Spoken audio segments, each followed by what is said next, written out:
Hello, this is Miss Poor, and we're going to be going over measuring length, part 2. And we're still working on that big idea that measurement is the process of using a unit to determine how much of something you have. The objectives that we'll be covering in this lesson are that you will be able to determine if line segments are congruent. You'll be able to identify and use the segment addition postulate and the segment congruence postulate. And you will be able to identify a point that is between two other points. Some new terms that will be introduced to are the word between. That just means that the position of a point that has collinear points on either side. So for instance, if point B is between A and C, then the length of segment AB plus the length of segment BC equals the length of segment AC.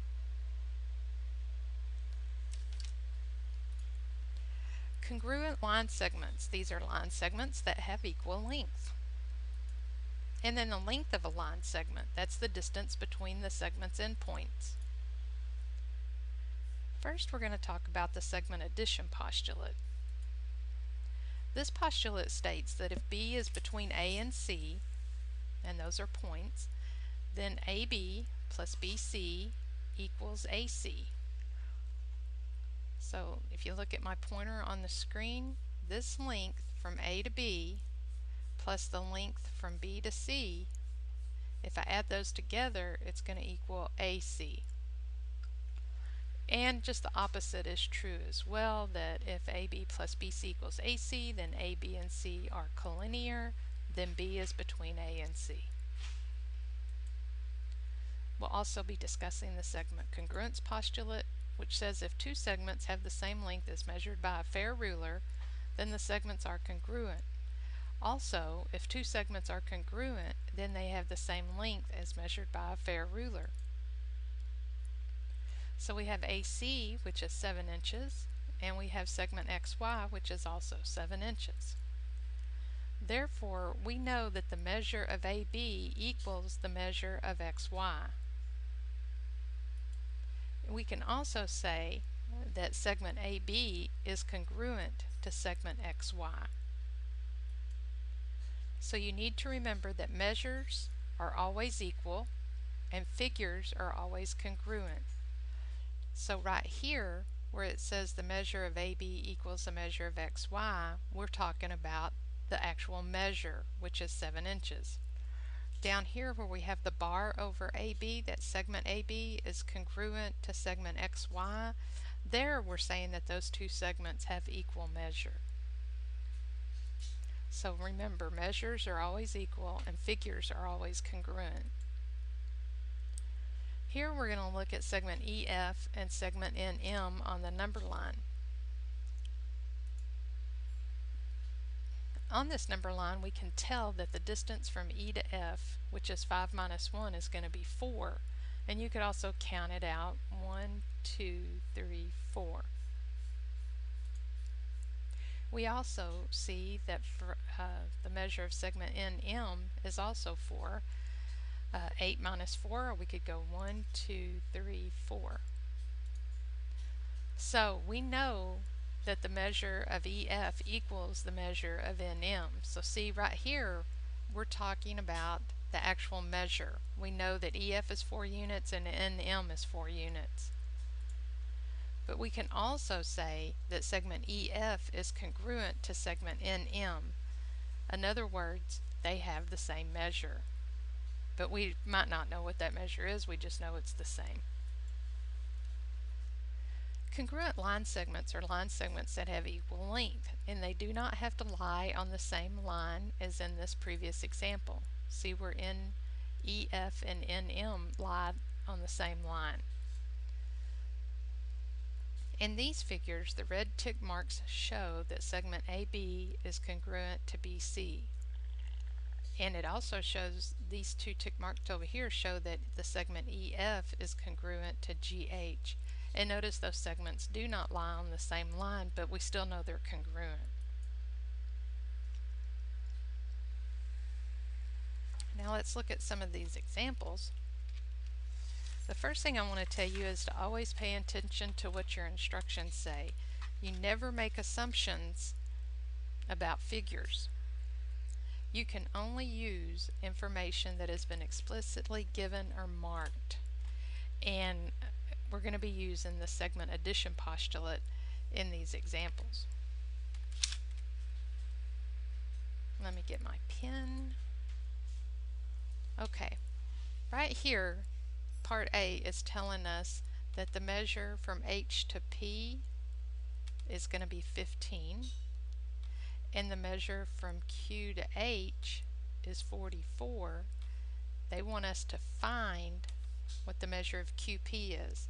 Well, remember, the segment addition postulate tells us that if we take QH plus HP, we will find the measure of QP.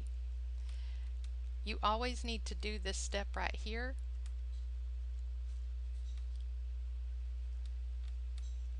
which is just writing out what your problem is. And I would go ahead and write out using the letters, because it helps you keep your numbers in the place they need to be. So we know QH is 44, and we're going to add that to HP, which is 15. And when we add those together, we get 59.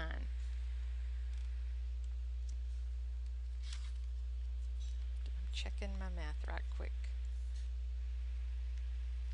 I did a little bit of mental math there, and I just want to make sure it was correct before I moved on. So that tells us that QP equals 59 units. And you always write out what the units will be.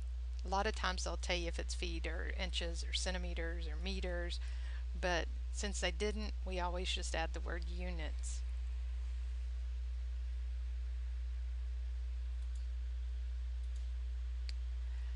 In this example, and we're still working with the same concept, they're telling us that QH is 91, QP is 116, and they want us to find HP. So if we're going to do QH, that's right here, and then QP is 116. They want us to find HP. So again, I'm going to write out what I'm going to be doing here. QH plus HP equals QP. And then QH we know is 91. We don't know what HP is, so we're just going to call it HP. And then we know QP is 116. So now you got to blow out the cobwebs and do some algebra. We know that if we want to find an unknown, we need to get that unknown on one side of the equation by itself. So that's what I'm doing by subtracting 91 from both sides. And then 116 minus 91 is going to give me 25.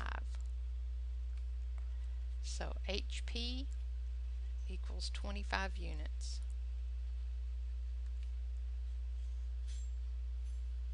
Now on your test, they're going to be asking you or telling you to show your work to get full credit. All of this right here is showing my work.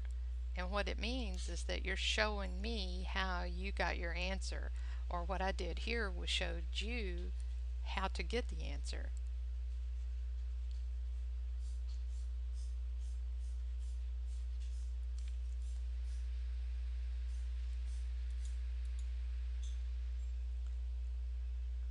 Okay, this one says that for each set of points determine the following: whether the points are collinear and which point is between the other two. If the points are not collinear, then you just write none. So the first thing that I'm going to look at here is I'm going to say, do the smaller numbers add up to the larger number?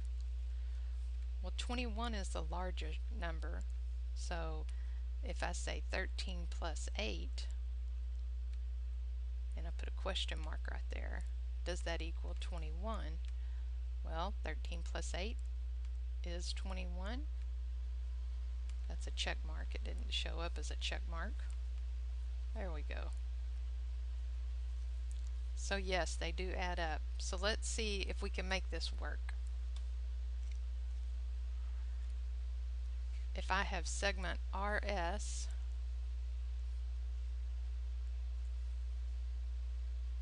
that's going to equal 13 units. And then I'm going to go from S to T, which should be 21 units. Wait, I'm sorry. S to T. I did that wrong. I'm going to scratch that out.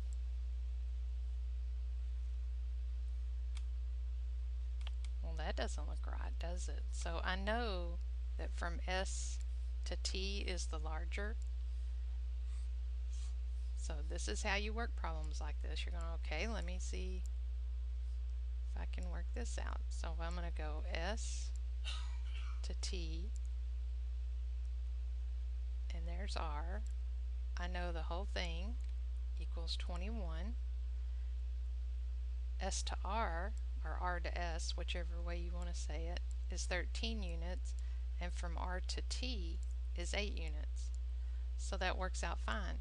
So the answer to part A is going to be that they're collinear, which remember is 3 points on a line.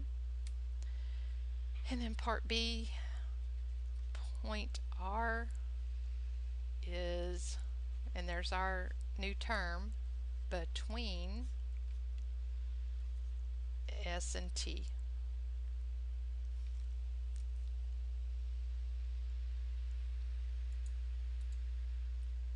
Okay, let's work another one of these. First, 52 is my largest. So I say 14 plus 7, does that equal 52? Well, I believe if you do the math there, 14 plus 7 is going to give you 21. So those are not collinear. Or rather, they told us just to write the word none. There's no way that you could draw this. If I look from X to Z, I know that that's 52. Oops, I don't know where I got that. And if I was to put Y in the middle somewhere, X to Y is 14, Y to Z is 7, and we know those don't add up. So I really didn't have to do this part down here, but I just wanted to show you how you calculate it. When I did that first part, that right there told me that it wasn't going to work. Okay, we have one more example here, and this says if RT is 60, then find the indicated values. So I'm going to go ahead. I like to label everything, so it helps me keep things straight. I told you you should always write down your letters first. That helps us keep everything straight. There we go. RS plus ST is going to equal RT. They tell us that RS is 4x, ST is 3x plus 1, and RT equals 60. So I'm going to combine my like terms, which in this situation are the x's. Then I'm going to subtract 11 from both sides. So I see that 7x equals 49. Then I'm going to divide both sides by 7. So I get x equals 7. And that's the answer to part A. Part B says what is RS? So I'm just going to plug a 7 in for that x. So it's going to give me 4 times 7, which equals 28. And then ST, again, I'm going to plug a 7 in for the x. 3 times 7 gives me 21, plus 11 is going to give me 32. So ST is going to be 32.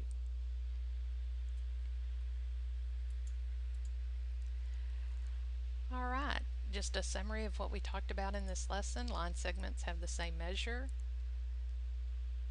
are congruent. If point B is between points A and C on a number line, then A, B plus BC equals AC. And I just always want to remind you that distance, therefore measures, are always positive, they're never negative. And I just want to thank you for listening to this lesson on measuring length. And don't forget to contact me if you have any challenges with learning the concepts in this lesson.